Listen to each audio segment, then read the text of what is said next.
करने वाले हैं कोवेलेंट कंपाउंड्स की प्रॉपर्टीज के बारे में।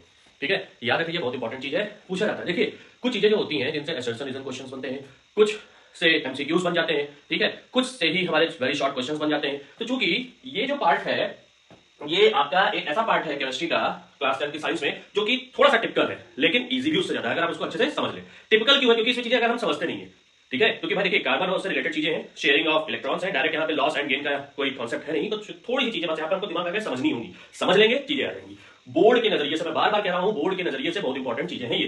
तो देखिए पहली क्या है, these are formed by sharing of one और more electrons between bonded atoms. ठीक है, जैसे मैं आपको बताऊं, यहां पर देखिएगा अच्छे से, ये है कार्बन कार्बन की वैलेंसी कितनी होगी, टेट्रा, मतलब कार्बन के पास 4 इलेक्ट्रॉन है, इसको 4 इलेक्ट्रॉन और चाहिए, है ना, इसको 4 इलेक्ट्रॉन और चाहिए। ठीक, तो ये क्या करेगा, ये हाइड्रोजन से, हाइड्रोजन की ही फैमिली, मतलब हाइड्रोजन जैसे ही लोग, अब ये पूरे हाइड्रोजन जैसे आ गए, ठीक है, इसने इनसे क्या किया, ये इस तरीके से इलेक्ट्रॉन की शेयरिंग कर ली।